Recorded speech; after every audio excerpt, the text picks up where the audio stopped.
네, 오늘 함께 볼 하나님 말씀은 출애굽기 14장 13절에서 18절까지 말씀입니다.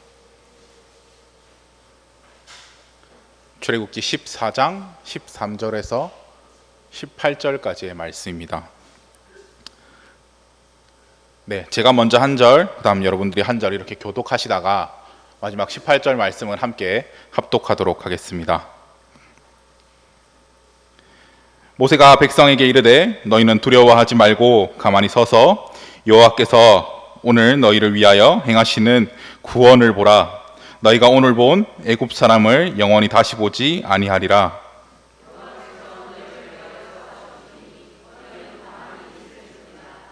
여호와께서 모세에게 이르시되 너는 어찌하여 내게 부르짖느냐.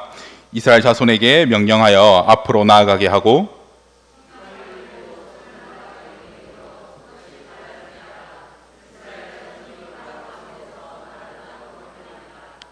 내가 애굽 사람들의 마음을 완악하게 할 것인즉 그들이 그 뒤를 따라 들어갈 것이라.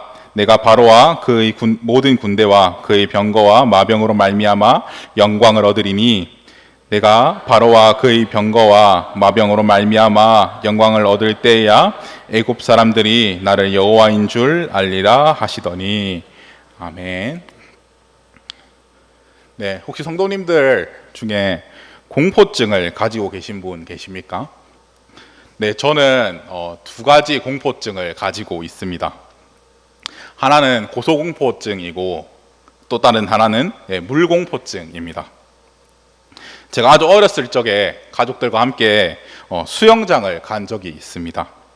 그때 이제 물 미끄럼틀을 탔었는데 하필 그곳의 수심이 제 키보다 더 깊어서 물에 한번 빠진 적이 있습니다. 이제 그때 이후로 물공포증이 생겨서 수심이 깊은 곳은 잘 들어가지 않고 피해 다녔었습니다. 그런데 이제 그것을 피할 수 없는 순간이 한 번 있었습니다. 그것이 바로 이제 군대 훈련소였습니다. 몇몇 성도님들께 제가 말씀드렸듯 저는 해군에서 군 생활을 하였습니다. 때문에 수영 훈련을 반드시 받아야만 했었습니다. 해군에서는 수영 훈련을 반드시 하는데 이 수영 훈련 중에도 여러 가지 종류가 있습니다. 그 중에 비상이암 훈련이라는 것이 있습니다. 이 훈련은 약 5m 정도 되는 다이빙대에서 수심 6m 정도 되는 수영장에 이제 뛰어 내리는 훈련입니다. 저는 이 훈련을 받을 때에 제가 가진 이 모든 공포증과 싸워야 했던 기억이 있었습니다.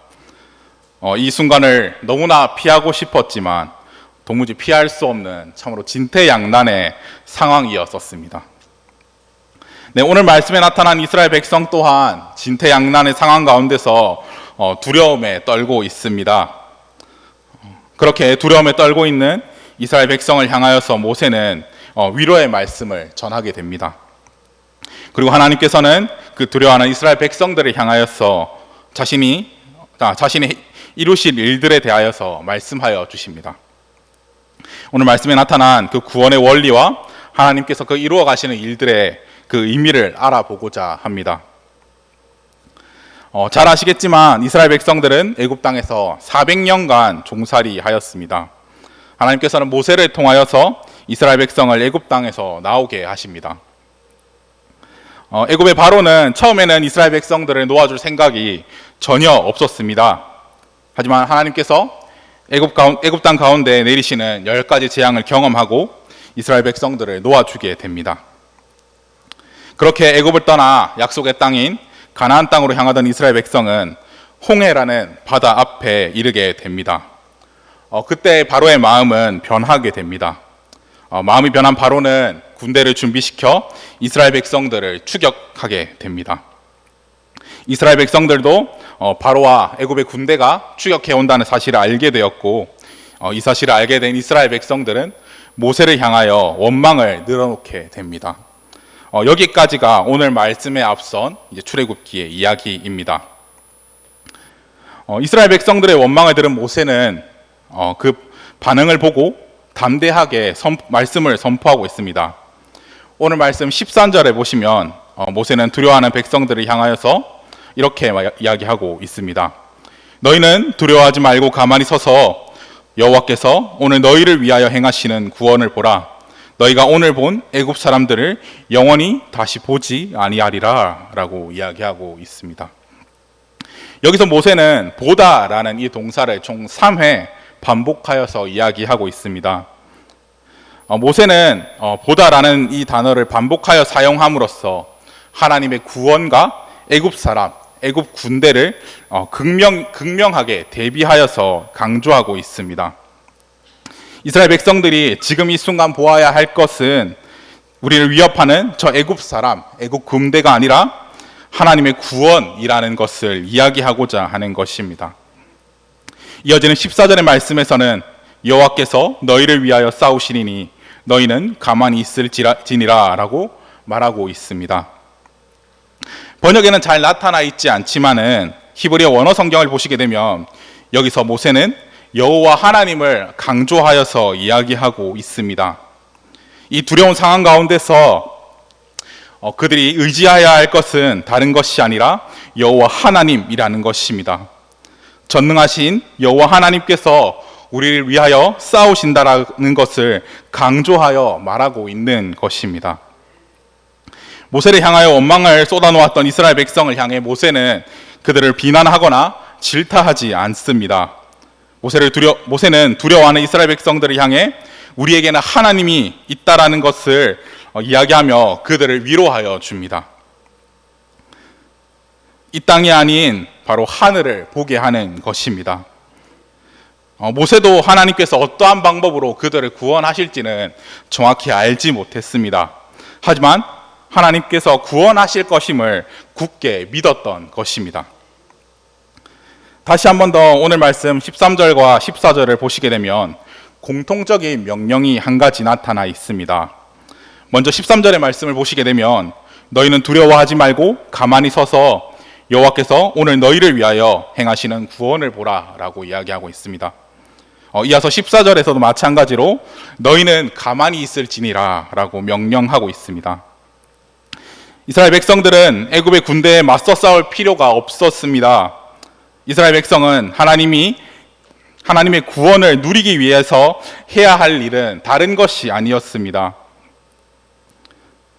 다른 것이 아닌 가만히 있는 것이었습니다. 가만히 서서 하나님께서 이루어 가시는 그 구원을 보면 되는 것이었습니다. 모세는 이스라엘 백성들에게 하나님께서 그들의 길을 열어 가시는 것을 믿고 그 모든 것을 맡겨드리라고 말하고 있는 것입니다. 우리의 구원 또한 마찬가지입니다. 우리가 우리의 구원을 이루기 위해 우리가 직접 해야 할 일은 그 아무것도 없습니다. 구약시대처럼 우리가 제사를 드릴 필요도 없습니다. 로마 가톨릭 시대처럼 우리가 덕을 쌓아야 할 필요도 없습니다. 우리의 구원을 위해 필요한 모든 것은 예수 그리스도께서 모두 이루셨습니다. 예수 그리스도께서 십자가의 죽으심으로 그 모든 것을 이루신 것입니다. 우리는 그 예수 그리스도를 믿고 의지함으로 구원을 누리는 것입니다.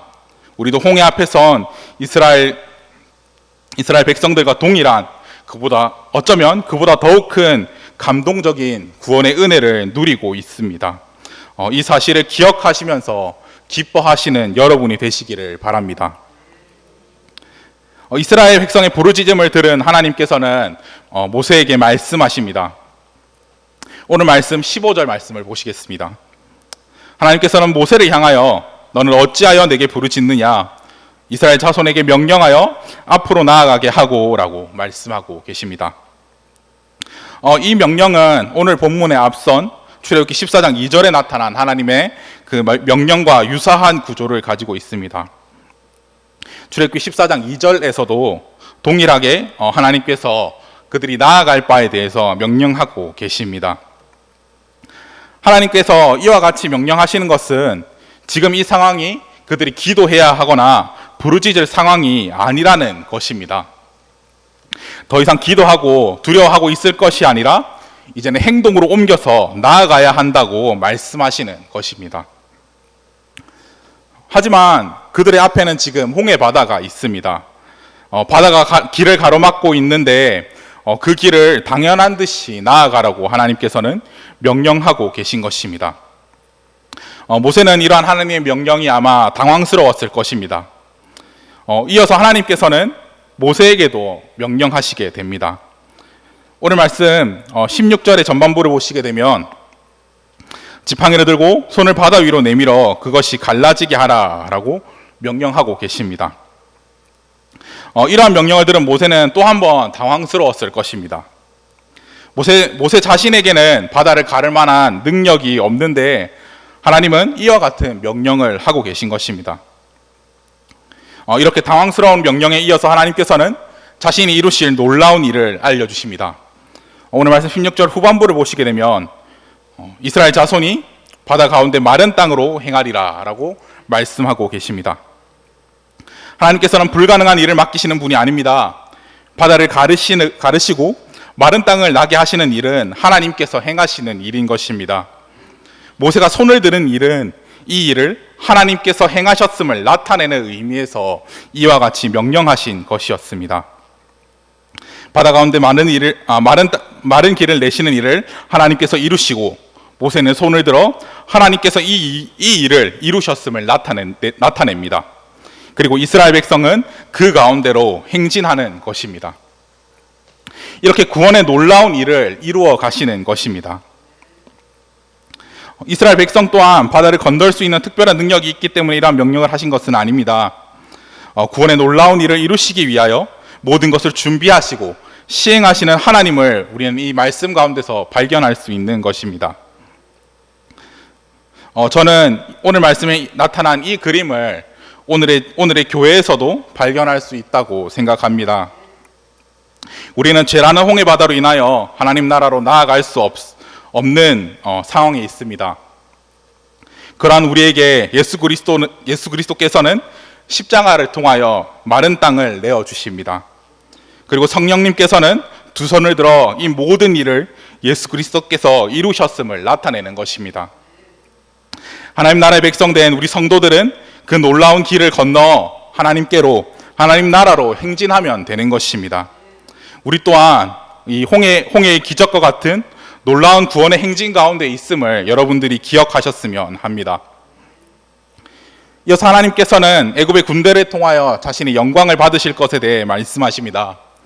오늘 말씀 17절의 말씀을 보시게 되면 내가 애굽 사람들의 마음을 완악하게 할 것인즉 그들이 그 뒤를 따라 들어갈 것이라 내가 바로와 그의 모든 군대와 그의 병거와 마병으로 말미암아 영광을 얻으리니 라고 말씀하고 계십니다.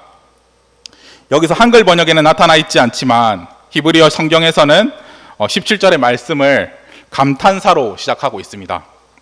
보라 라고 말씀하시면서 하나님께서는 나타난 이 말씀을 하고 계신 것입니다.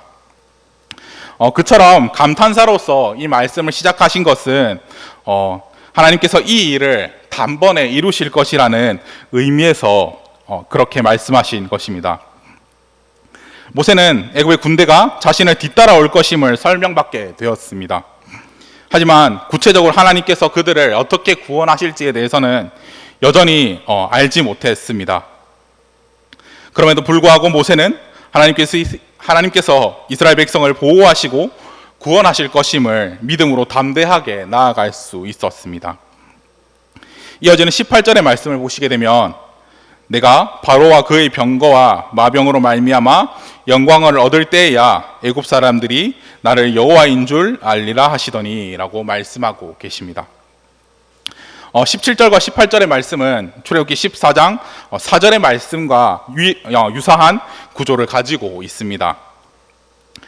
출애굽기 14장 4절의 말씀을 보시게 되면 내가 바로의 마음을 완악하게 한즉 바로가 그들의 뒤를 따르리니 내가 그와 그의 온 군대로 말미암아 영광을 얻어 애굽 사람들이 나를 여호와인 줄 알게 하리라 하시매라고 말씀하고 있습니다.